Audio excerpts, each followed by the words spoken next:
P ദിവ്യ നവീൻ ബാബു വിഷയവുമായി ബന്ധപ്പെട്ട് P ദിവ്യ അകത്താകുമോ അതോ മറ്റാരെങ്കിലും ഇതിനുള്ളിൽ പെട്ടിട്ടുണ്ടോ? CPM നേതാക്കൾ പിന്നെ ഗോവിന്ദന്റെയും ശ്യാമളയുടെയും ഷ്യാമിന്റെയും ഒക്കെ പേര് വരുന്നുണ്ട്. പി ശശിയുടെ പേര് ഉയർന്നു കേൾക്കുന്നുണ്ട്.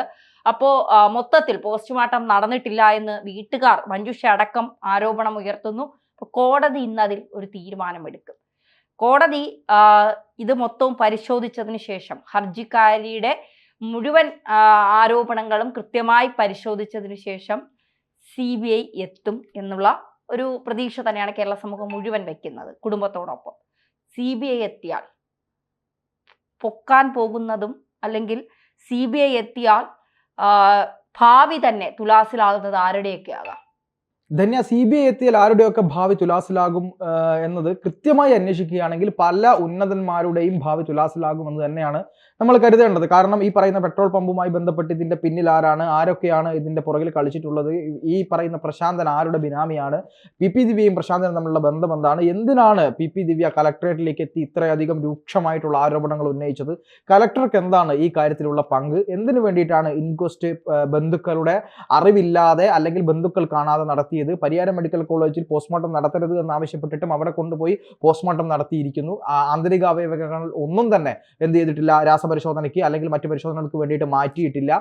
ഈ പറയുന്ന ഡോക്ടർക്കെതിരായി കൊണ്ട് വലിയ ആരോപണങ്ങൾ ഓരോ വരുന്നു. അയാളൊരു CPM അനുഭാവിയാണെന്ന് ഉള്ള തരത്തിലുള്ള കാര്യങ്ങളൊക്കെ വരുന്നു. അതിൻ്റെ കൂടെ നമ്മൾ ഈ പറയുന്ന ഇന്നലെ വീണാമണിയൊക്കെ നമ്മളോട് സംസാരിച്ച സമയത്ത് പറഞ്ഞിട്ടുള്ള ഈ പോസ്റ്റ്മോർട്ടം നടന്നിട്ടില്ല, അതായത് ബ്രെയിൻ തുറന്ന് പരിശോധിച്ചിട്ടില്ല എന്നുള്ള രീതിയിലുള്ള ആരോപണങ്ങൾ വരുന്നുണ്ട്. ഈ കാര്യത്തിലെല്ലാം വ്യക്തത വരേണ്ടതുണ്ട്. ഒരു കേസ് വരുമ്പോൾ പല വിധത്തിലുള്ള ആരോപണങ്ങൾ ഉണ്ടാവും, അതെല്ലാം മാധ്യമങ്ങൾ റിപ്പോർട്ട് ചെയ്യുകയും ചെയ്യും. പക്ഷേ ഈ നവീൻ ബാബുവുമായി ബന്ധപ്പെട്ട കേസിന്റെ പുറത്ത് വളരെ കൃത്യമായിട്ടുള്ള ചില സംശയങ്ങൾ സമൂഹത്തിനുണ്ട്. ആ സംശയങ്ങളെല്ലാം ദൂരീകരിക്കേണ്ടത് ആരുടെ കടമയാണ്? ഈ പറയുന്ന നീതിന്യായത്തിന്റെയും ഇവിടെ നീതിന്യായ സംവിധാനത്തിന്റെയും ഇവിടെയുള്ള മറ്റ് അന്വേഷണ ഏജൻസികളുടെയും കടമയാണ്. ഈ പറയുന്ന ആഭ്യന്തര വകുപ്പിന് കീഴിലുള്ള കേരള പോലീസ് അന്വേഷിക്കുമ്പോൾ ഈ കേസ് തെളിയില്ല എന്നത് ആർക്കും ഏതൊരു നോർമൽ സാധാരണ ആയി ചിന്തിക്കുന്ന ആളുകൾക്ക് മനസ്സിലാക്കിയാൽ അല്ലെങ്കിൽ അങ്ങനെ ചിന്തിച്ചാൽ പോലും മനസ്സിലാവുന്ന കാര്യമാണ്. പക്ഷേ ഇവിടെ എന്താ സംഭവിക്കുന്നത്? കേരള പോലീസ് അത്ര മോശം അന്വേഷണ ഏജൻസി ഒന്നുമല്ല. പക്ഷെ അവരുടെ കൈയും കാലും മുഖവും ഒക്കെ കെട്ടിയിട്ടുകൊണ്ട് അവരെ കൊണ്ട് ചെയ്യിപ്പിക്കുകയാണ് പല കാര്യങ്ങളും. ഇവിടെ CBI വരുമോ ഇല്ലയോ എന്നാണ് ഏറ്റവും പ്രധാനപ്പെട്ട ചോദ്യം. CBI ഇത്രയും വലിയൊരു പ്രമാദമായ കേസ്, ഈ കേരള സമൂഹം ഒന്നടങ്കം ഏറ്റെടുത്ത ഒരു കേസ്, ആ കേസിനകത്ത് CBI വരേണ്ടതിന്റെ അനിവാര്യത കേരള പൊതുസമൂഹത്തിന് ബോധ്യപ്പെട്ട് കഴിഞ്ഞിരിക്കുന്നു. അങ്ങനെ ബോധ്യപ്പെട്ട ഒരു കേസിനകത്ത് പക്ഷെ പൊതുസമൂഹത്തിന് ബോധ്യപ്പെടുന്നത് മാത്രമല്ല കോടതിക്ക് കണക്കിലെടുക്കുക. കാരണം കൃത്യമായ തെളിവുകൾ, ഇതുവരെ അന്വേഷിച്ച കാര്യങ്ങൾ, അന്വേഷണ റിപ്പോർട്ടിൽ വന്ന പാകപ്പിഴകൾ, ഇവർ പറഞ്ഞ പ്രശ്നങ്ങൾ, ഇതൊക്കെ കോടതി മുഖവിലേക്ക് എടുക്കേണ്ടതുണ്ട്. പക്ഷെ അതിൽ പോലും നമ്മൾ മനസ്സിലാക്കുന്നത് ഹൈക്കോടതിയിൽ ഈ പറയുന്ന മഞ്ജുഷയുടെ അഭിഭാഷകനായിട്ടുള്ള ജോൺ ഗ്രാഫ് ഉയർത്തിയിട്ടുള്ള കുറെ കൃത്യമായ വാദഗതികളുണ്ട്. ആ വാദഗതികൾ നമ്മൾ കഴിഞ്ഞ ദിവസം നമ്മൾ ചർച്ച ചെയ്തതുമാണ്.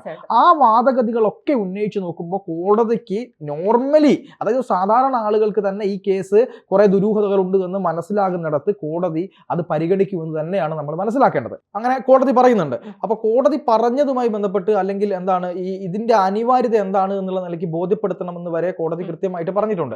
അങ്ങനെ ആ രീതിയിൽ കോടതി സംസാരിക്കുമ്പോൾ നമ്മൾക്ക് പിന്നെ ഇപ്പൊ കോടതിയുടെ ഭാഗത്ത് നിന്ന് വിധി വരിക എന്നുള്ള കാര്യത്തിലൊക്കെ പല സംശയങ്ങളും കാര്യങ്ങളും ഒക്കെ ഉണ്ട്. എന്തായാലും നല്ല വിധി തന്നെ, അതായത് ഒരു സമൂഹത്തിന്റെ ധാർമ്മികമായ ബോധത്തിന്റെ അടിസ്ഥാനത്തിലുള്ള ഒരു വിധി വരട്ടെ എന്ന് മാത്രമേ നമുക്ക് പറയാൻ പറ്റുള്ളൂ. ഒരു പ്രധാനപ്പെട്ട കാര്യമുണ്ട്, അതായത് ഈ കേസുമായി ബന്ധപ്പെട്ട് സിദ്ധാർത്ഥന്റെ ഒരു കേസ് തനിക്ക് ഓർമ്മയുണ്ടാവും.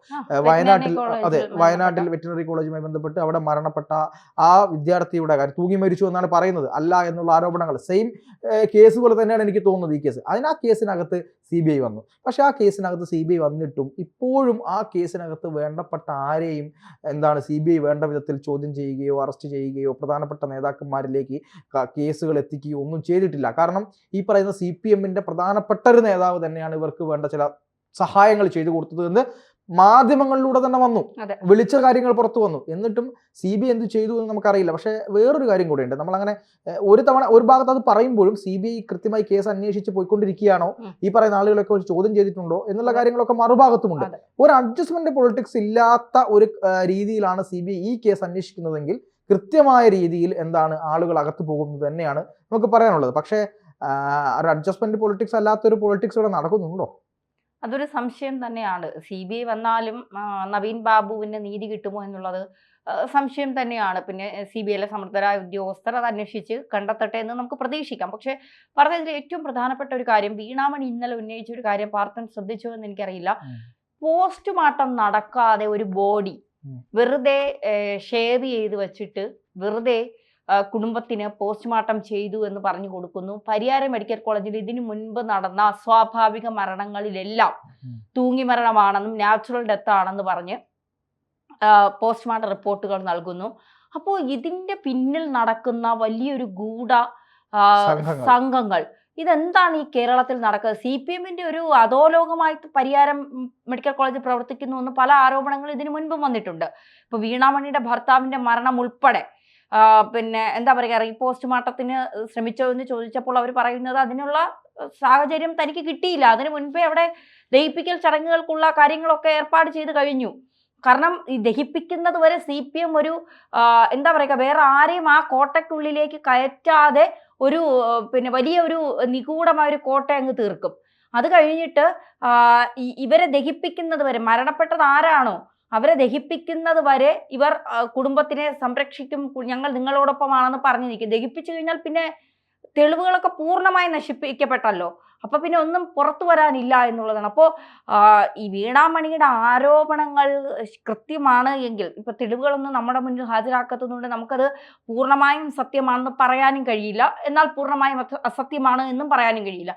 അപ്പോൾ അത് തീർച്ചയായിട്ടും സത്യമാണെങ്കിൽ ആദ്യത്തെ അന്വേഷണം തുടങ്ങേണ്ടത് പരിയാരം മെഡിക്കൽ കോളേജിൽ നിന്നാണ്. ഇതിനു മുൻപ് നടന്ന മരണങ്ങൾ, അതിൽ സംഭവിച്ച പിഴവുകൾ, ഡെഡ് ബോഡികൾ തൂങ്ങി മരണമാണ് അല്ലെങ്കിൽ നാച്ചുറൽ ഡെത്ത് ആണെന്ന് പറഞ്ഞ് ദഹിപ്പിക്കാത്ത ബോഡികൾ ഉണ്ടെങ്കിൽ അതെടുത്ത് റീപോസ്റ്റ്മോർട്ടം ചെയ്ത് എങ്ങനെയാണ് എന്ന് തെളിയിക്കണം. കാരണം CPMന്റെ തന്നെ ഒരു ഏറ്റവും വലിയ കട്ട സഹാവാണ് അവിടുത്തെ സർജൻ എന്ന് പറയുന്നു. ആ സർജൻ ഈ പോസ്റ്റ്മോർട്ടം നടപടികൾ നടത്തിയിട്ടുണ്ടോ, ഈ വീഡിയോ ചിത്രീകരിക്കപ്പെട്ടിട്ടുണ്ടോ, അതിൻ്റെ അകത്തുള്ള ഒരു സ്റ്റാഫ് തന്നെ പറയുന്നതാണ് ഈ ബോഡി പോസ്റ്റ്മോർട്ടം ചെയ്തിട്ടില്ല. അപ്പോൾ ഇതൊക്കെ അന്വേഷിക്കേണ്ടതല്ലേ എന്നുള്ളതാണ് ഒരു ചോദ്യം. അപ്പോൾ CBI വന്നാൽ ആദ്യം തുടങ്ങേണ്ടത് അവിടെ നിന്നല്ലേ? പക്ഷേ ഇപ്പോൾ പാർത്ഥൻ പറഞ്ഞതുപോലെ ഒരു അഡ്ജസ്റ്റ്മെന്റ് രാഷ്ട്രീയം കേരളത്തിലുണ്ട് എങ്കിൽ ഇപ്പോൾ ഒരു അഡ്ജസ്റ്റ്മെന്റിലാണ് കാര്യങ്ങൾ പോകുന്നത് എന്ന് നമുക്ക് മനസ്സിലാക്കാൻ സാധിക്കുന്നത്. ഒരു അഡ്ജസ്റ്റ്മെന്റ് രാഷ്ട്രീയം ഇല്ല എങ്കിൽ വീണയും പിണറായിയും ഒക്കെ ഇതിന് മുമ്പേ ജയിലിലായേനെ. കാരണം അവർക്കെതിരെ കൃത്യമായ തെളിവുകൾ ഉണ്ടായിട്ടും എന്തുകൊണ്ട് ഇവിടുത്തെ അന്വേഷണ ഏജൻസികൾ അവരെ പൂട്ടാൻ അല്ലെങ്കിൽ അവർക്കെതിരെ നിയമ നടപടി സ്വീകരിക്കാൻ തയ്യാറാകുന്നില്ല എന്നുള്ളൊരു ചോദ്യം ചോദിച്ചാൽ മതി. ഇവിടുത്തെ പിന്നെ അന്വേഷണ ഏജൻസികളും സംസ്ഥാന ഭരണകൂടവും തമ്മിലുള്ള ബന്ധം എന്താണെന്ന് മനസ്സിലാക്കാൻ വേണ്ടി. നവീൻ ബാബുവിന്റെ വിഷയത്തിലും അത് തന്നെയാണ്. ആർക്കാണോ നവീൻ ബാബു ഇല്ലാതാകേണ്ടത് അവർ ഇവരെയൊക്കെ സ്വാധീനിച്ചാൽ, ഉറപ്പില്ല, സ്വാധീനിച്ചാൽ ഇതും സാധാരണ ഒരു തൂങ്ങി മരണത്തിന്റെ ലിസ്റ്റിലേക്ക് തന്നെ തഴയപ്പെടും എന്നുള്ള കാര്യത്തിൽ സംശയമില്ല. പക്ഷെ അത് മാത്രമല്ല തന്നെ ഈ ജിഷ്ണു പ്രണോയിയുടെ ഒരു കേസ് ഉണ്ടായിരുന്നു. ജിഷ്ണു പ്രണോയി ഒരു കോളേജിൽ മരണപ്പെട്ട ഒരു സഖാവായിരുന്ന, വിഷുവിന് പോലും പിണറായിയുടെ മുഖം കണി കണ്ടുകൊണ്ടിരുന്ന ഒരു സഖാവായിരുന്ന ഒരു കുട്ടി. ആ കുട്ടിയുമായി ബന്ധപ്പെട്ട മരണം എവിടെ എത്തി? അത് പോലീസിനൊന്നും ചെയ്യാനായില്ല. CBI വന്നു എന്നാണ് ഞാൻ മനസ്സിലാക്കുന്നത്. CBI എന്ത് ചെയ്തു എനിക്കറിയില്ല. അതുപോലെ തന്നെ സിദ്ധാർത്ഥന്റെ മരണം, അതുപോലെ തന്നെ ഈ പറയുന്ന അഭിമന്യുവിന്റെ മരണം പോലീസാണ് അന്വേഷിച്ചത്. അതിൽ മറ്റു കാര്യങ്ങളില്ല. പക്ഷെ എങ്കിൽ പോലും അതും എന്തായി എന്നുള്ളത് നമുക്കറിയാം. മറ്റേ നമ്മുടെ ഈ പറയുന്ന എന്താണ് ബാലഭാസ്കറിന്റെ മരണത്തിൽ CBI അന്വേഷണം വന്നു. അതിൽ പോലും ഇപ്പോഴും നമുക്ക് അന്ന് ഈ പറയുന്ന കലാഭവൻ സോബി പറഞ്ഞ കാര്യങ്ങളൊക്കെ തെറ്റായിരുന്നു എന്ന് നുണപരിശോധനയിലൂടെ ബോധ്യമായി എന്ന് പറഞ്ഞപ്പോൾ നമ്മളെല്ലാം പുള്ളി എതിർത്തെങ്കിലും പിന്നീട് അർജുൻ വീണ്ടും കള്ളക്കടത്തിൽ അറസ്റ്റിലായതിനു ശേഷമാണ് വീണ്ടും ഈ കാര്യങ്ങളൊക്കെ പുറത്തു വന്നത്. ആ കേസിലും CBI അന്വേഷണമാണ് നടന്നുകൊണ്ടിരിക്കുന്നത്. അപ്പം ഞാൻ CBIയെ നമ്മൾ കുറ്റപ്പെടുത്തുന്നൊന്നുമില്ല. പക്ഷേ CBIക്ക് അപ്പുറത്തേക്ക് ഒരു രാഷ്ട്രീയ അഡ്ജസ്റ്റ്മെന്റുകൾ എവിടെയൊക്കെയോ നടക്കുന്നുണ്ടോ എന്നുള്ളത് സംശയകരമാണ്. സംശയം നമുക്ക് ഉന്നയിക്കാമല്ലോ. അപ്പോൾ എന്തായാലും അങ്ങനെയൊന്നും ഇല്ല എങ്കിൽ ഈ കേസ് CBIക്ക് വിടുകയാണെങ്കിൽ, സത്യസന്ധമായി അന്വേഷിക്കുകയാണെങ്കിൽ ഈ കേസിൽ പല ഉന്നതരും തൂങ്ങും.